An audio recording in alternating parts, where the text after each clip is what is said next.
صباح الخير جميعا. إن شاء الله أكون خفيفة ظريفة كذا على السريع. We'll tackle antimicrobial stewardship in the ICU.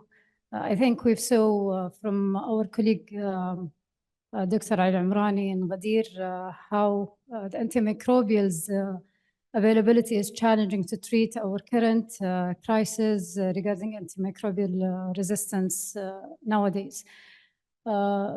And we'll see why we selected the ICU among other units from the hospital. So we'll go over importance of antimicrobial stewardship and the ICU goals of antimicrobial stewardship strategies and challenges that we're facing, interventions, as well as the outcome of the stewardship. The environment of the ICU itself characterized by increased prevalence and MDROs in general. Due to several factors, either those patients who are admitted in the ICU, they are immune compromised, their immune response is deregulated, their current condition make them more or increase their vulnerability to have an infection.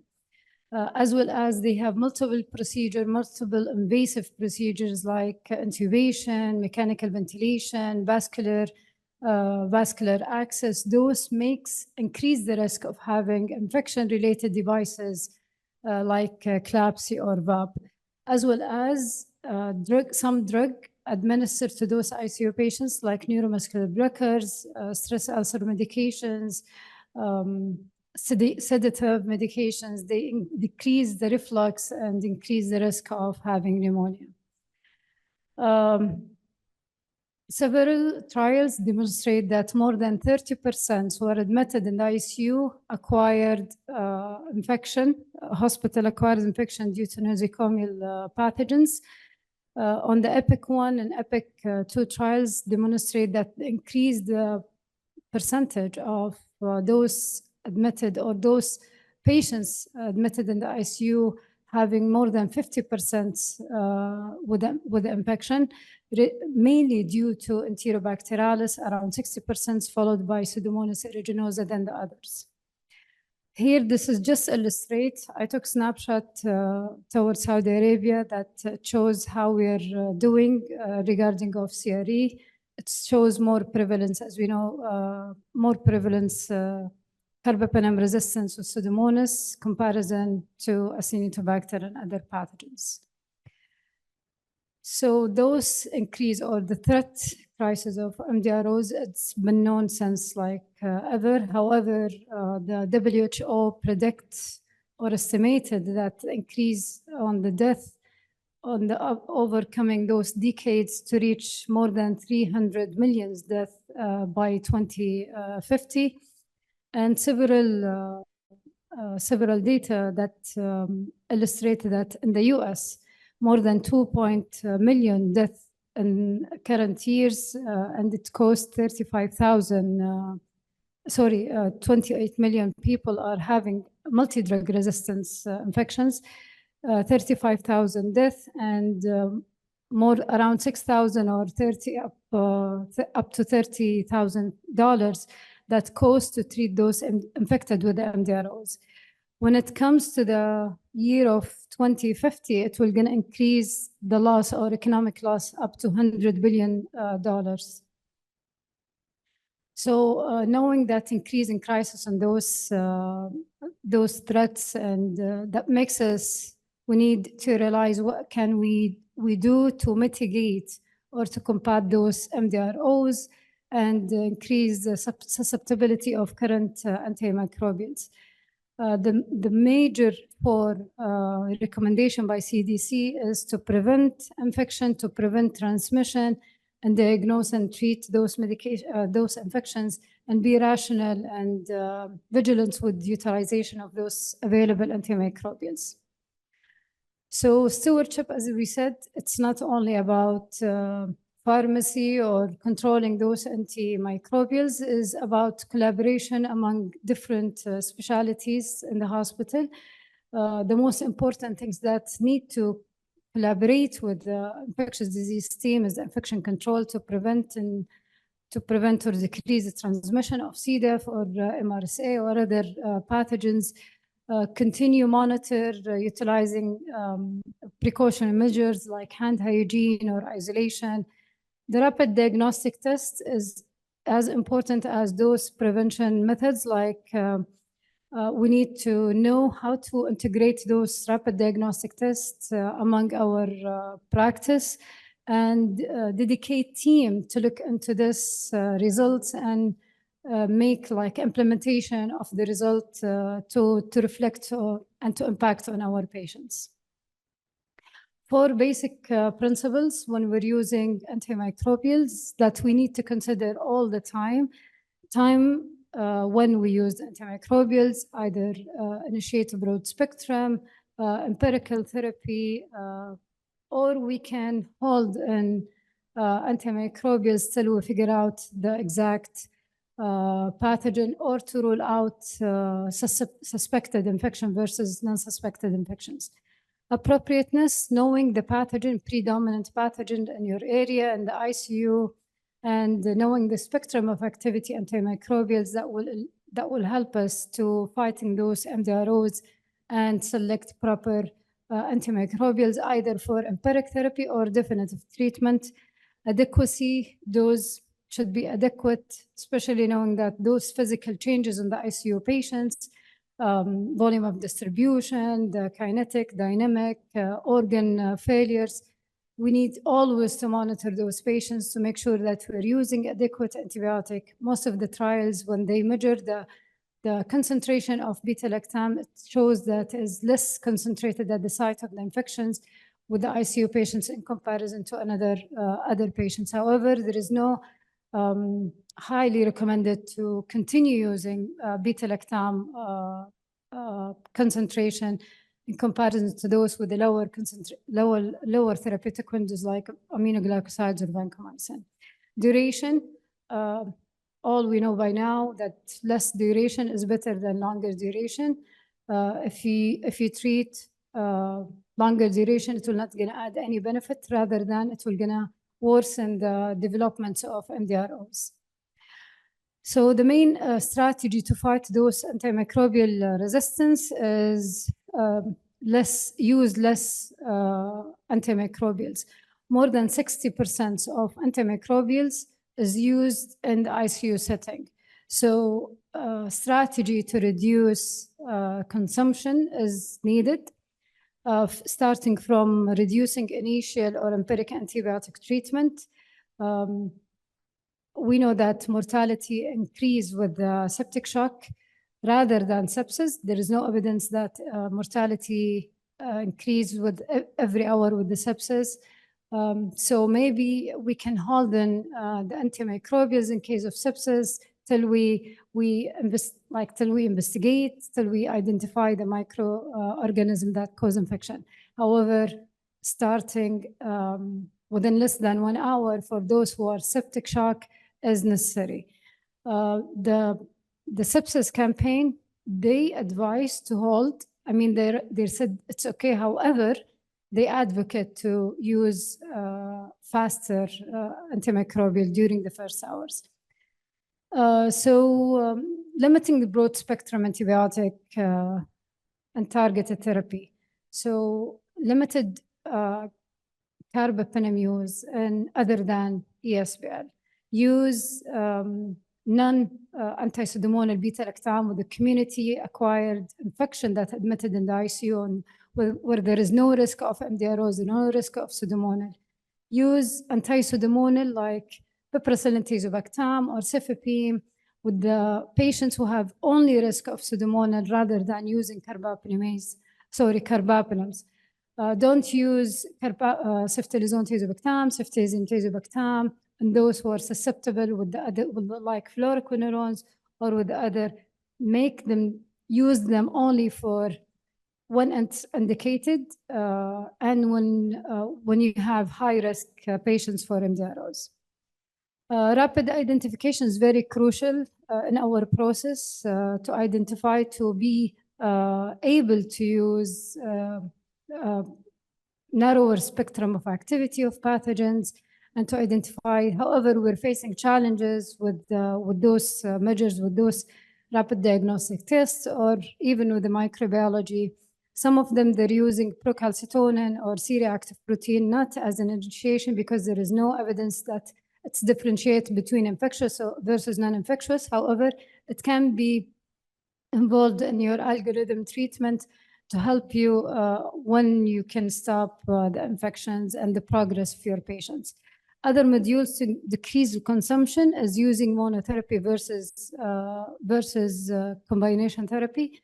Sometimes we had to use, especially during septic shock, combination therapy. However, de-escalate or use narrow spectrum when the pathogen is identified. There is no additive effect when you use combination, or it's not treating your patients faster or properly, rather than, again, increase the risk of acquiring NDROs.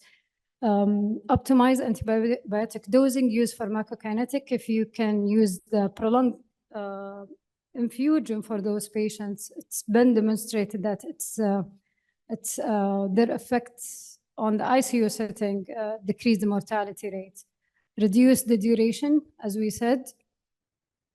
So propose a strategy for fighting or enhancing the antimicrobial stewardship in the ICU.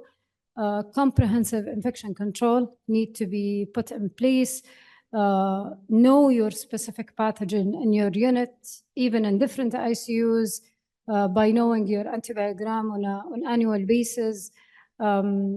Increase use of rapid diagnostic tests, promote start smart, then focus, use definitive therapy comparison to empiric, continue the empiric therapy or broad spectrum. Implement daily antimicrobial timeout, frequent visit to your patients and monitor and see the clinical results that can help you to streamline the treatment. Develop criteria to select or guidelines to de-escalate to help the practitioners towards their management to your patients. Enhance antibiotic allergy evolution. Strengthen the multidisciplinary and communication between the infectious disease, clinical pharmacists, and intensivists.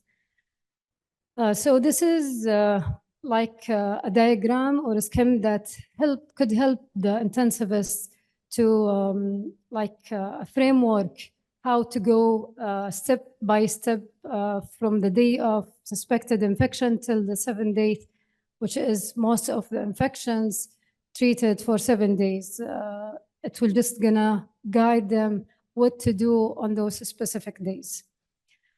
Several interventions being utilized to measure the stewardship program, audit and feedback guidelines, restrictions, and the best way is mixed interventions among all of these to affect mainly appropriateness. We're looking for appropriateness. It's documented and proven that it's decrease the consumption, decrease the cost, and improve the outcome for those patients. However, we're facing challenges, especially in the ICU, because most often those antimicrobials started or initiated before the microorganism or any identification done for those patients. Delay on de-escalation, even when the microbiological data is there and says susceptible versus resistance or intermediate. I mean, they don't go ahead and discontinue the antimicrobials, even with the posted interventions from the stewardship team. Lack of rapid diagnostic tests in most of our hospitals, difficult receiving downstream, especially from the intensivists, when they feel that their patients are doing good, they're resistant to change, or they don't want to be controlled or by guidelines or certain selection of antimicrobials. They're afraid of their patients, they were going to be deteriorated. Desire for autonomy, they want to be the only prescribers for their patients. It's not their priority. They're not interested in antimicrobial stewardship, which sometimes we're facing in comparison to other priority they have it as an intensivist for their patients. Information technology limitation of that is, is an issue for most of our governmental hospital. Infrastructure itself and personal issues, like hospital who have educational hospital, they have more acceptable to antimicrobial stewardship recommendation versus private hospital. I mean, the goal, the strategy, it's totally different based on different hospitals, a huge hospital with several ICUs, as well as challenging with the manpower, and reaching to those patients is crucial. So as an advice from pharmacists who are facing several challenges with the stewardship, implementation of stewardship, don't be like a hero and taking all on your shoulders and do the changes as a sudden. Break it to small pieces, achieve small achievement better than looking at the whole picture. It will gonna be increase the achievement process among the time, as well as it will gonna buy-in the other team with you, because they will gonna be making a decision with you. They will gonna be involved with you as a small group rather than huge group, and that will gonna enhance the communication as well with the other group. Several trials that shows the impact of antimicrobial stewardship, like this one, is they studied in the ICU the effect of the audit and feedback, because you know that fearness of de-escalation, fearness of discontinuation, or fearness of not treating aggressively with several antibiotic for those ICU patients is we're facing with nowadays with the physician in our hospitals. So this is proven that audit and feedback and de-escalation did not cause harm. I mean, there is no difference between the control group and the stewardship patients group. So the mortality remained the same. So this makes us more confident that implementing stewardship will not going to harm those patients. This is interesting meta-analysis that done in Middle East, where they look at different outcomes between decreasing improve appropriateness or decrease the cost, or some of them they looked at certain antimicrobial utilization like imipenem or carbapenem in general that decreased by 13% in their hospital. What else? I mean, the susceptibility enhanced in some of these trials, like especially again Pseudomonas or Enterobacter aerogenes or Proteus mirabilis. Another trial, they looked at de-escalation itself, the whole de-escalation. I know, I mean, looking at these trials, very challenging because it's not randomized controlled trials. Most of them retrospective, bias, limitation is there. However, this illustrates that there is no difference in mortality when we do a de-escalation in general with all in different hospitals.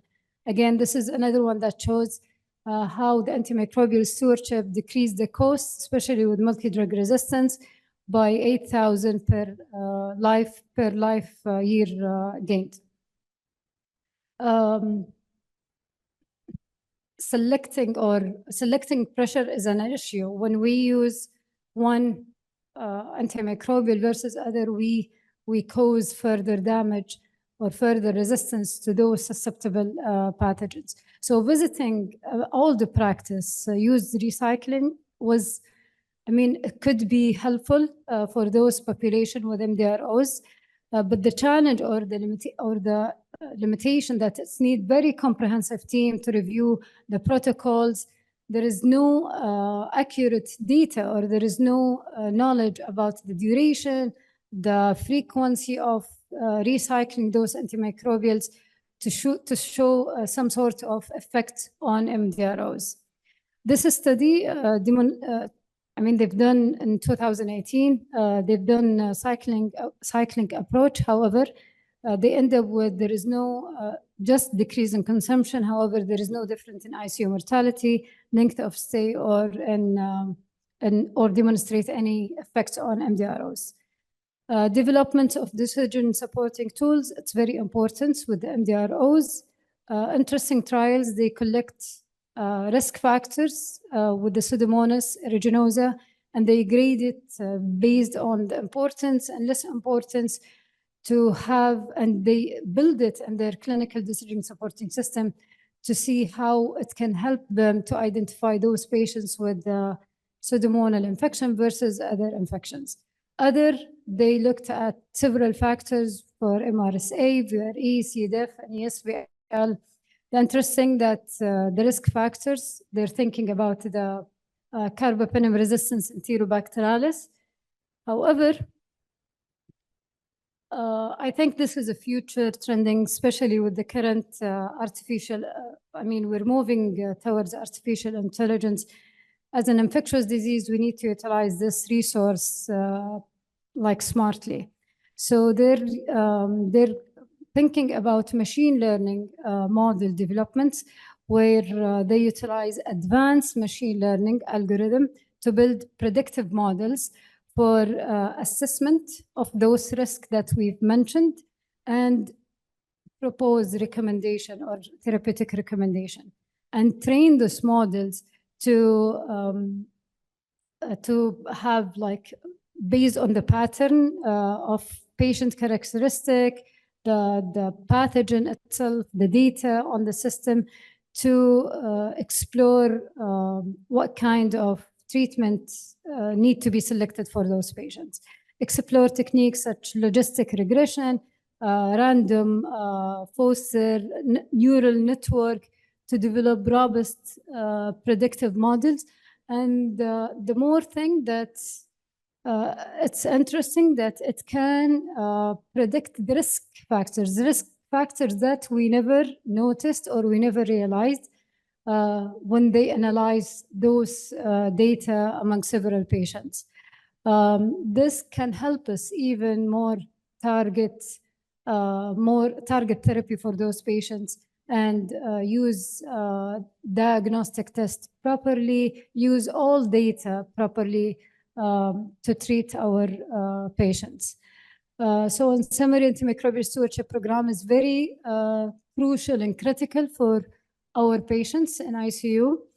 Effective stewardship, for sure, we're gonna optimize the utilization for antimicrobial, and this is gonna impact on our patients' mortality, length of stay, and decrease in MDROs. Ongoing monitoring data, it's needed to maintain the efforts toward the stewardship and to remain the positive impact on our population.